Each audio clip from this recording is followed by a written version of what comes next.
What type of couch do you think our forefathers sat on? Couches or sofas weren't invented yet. We found our ancestors sitting on rocks or wooden chairs. Seats with a hard surface that proprioceptively told them where their body posture was, forcing them to be in an upright position, otherwise it would feel uncomfortable. It wasn't until recently that your couch became more plush and pillowy soft, and you could essentially lay in it for hours on end with your body in all different positions because it gives you the support you need.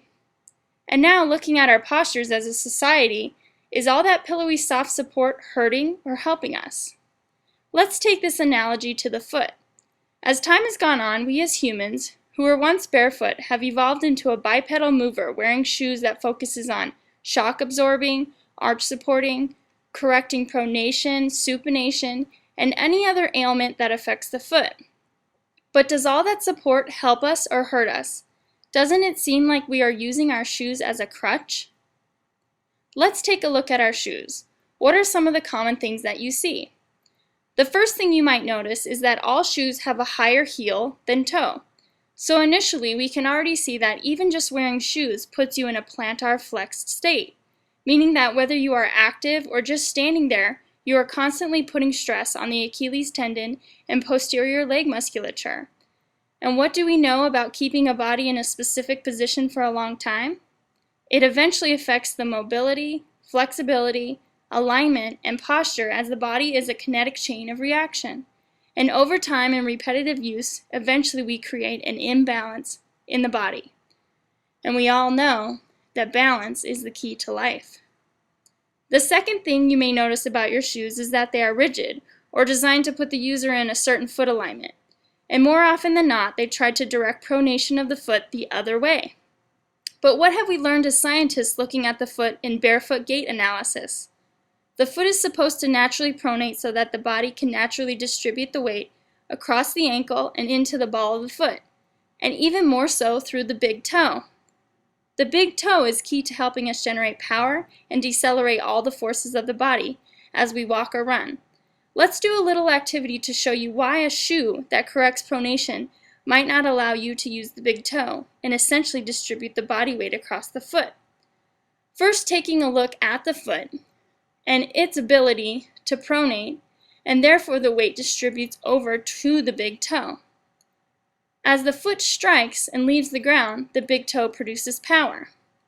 Now, if we place a wedge underneath the heel, what happens when the big toe can no longer take the load of the body?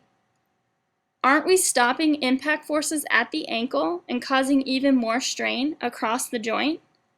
Because the big toe can no longer load and press into the ground in a plantar flex state?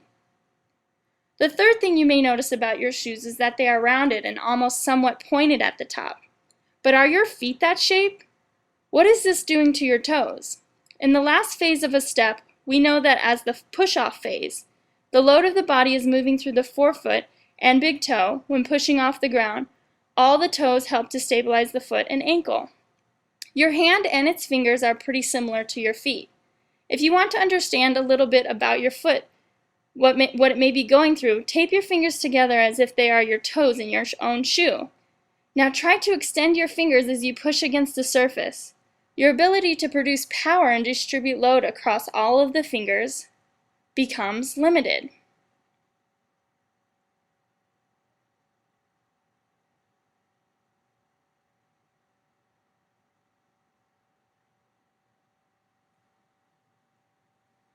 And then to see the comparison of the two and the amount of power that was produced from bare feet to constrained feet. To summarize, your feet will tell you a story. Take a look at your feet. Do you have calluses? Where are they? Calluses are a hardened part of the skin, especially one that is subject to friction. This means where you have calluses may be showing you where your feet are rubbing against your shoes.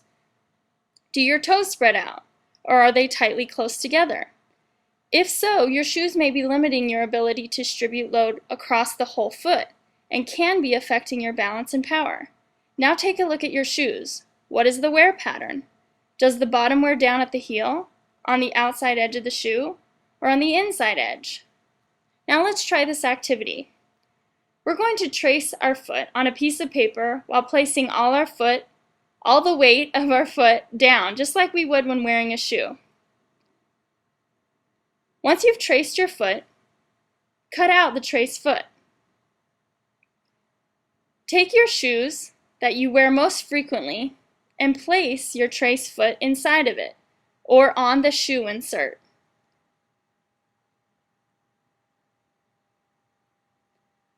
What do you see? Are there parts of your foot that go over the shoe or that touch the shoe? If so, what does that mean to what is happening to your foot?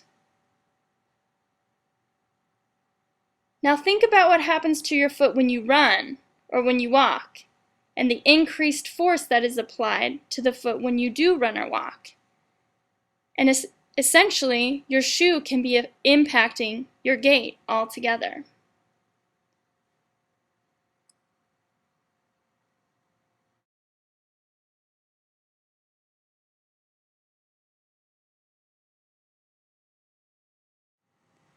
With an increased abundance of foot problems, including plantar fasciitis, metatarsalgia, hammer toe, fallen arches, we as a society have come to rely on shoes. And we can see from a biomechanical standpoint that they may be harming us. Now, I'm not saying to go out and be barefoot and run 100 miles right away, or to only be barefoot all the time, because you've been wearing supportive shoes all of your life. Your foot is not conditioned to withstand the stresses of being barefoot right away. However, I do recommend that you integrate barefoot training into your training protocols minimally, and by integrating them, then when you do wear shoes, your body knows how to distribute forces and load across the foot properly so that you don't rely on the corrective shoes so much. And I highly recommend the Vibram Five Fingers.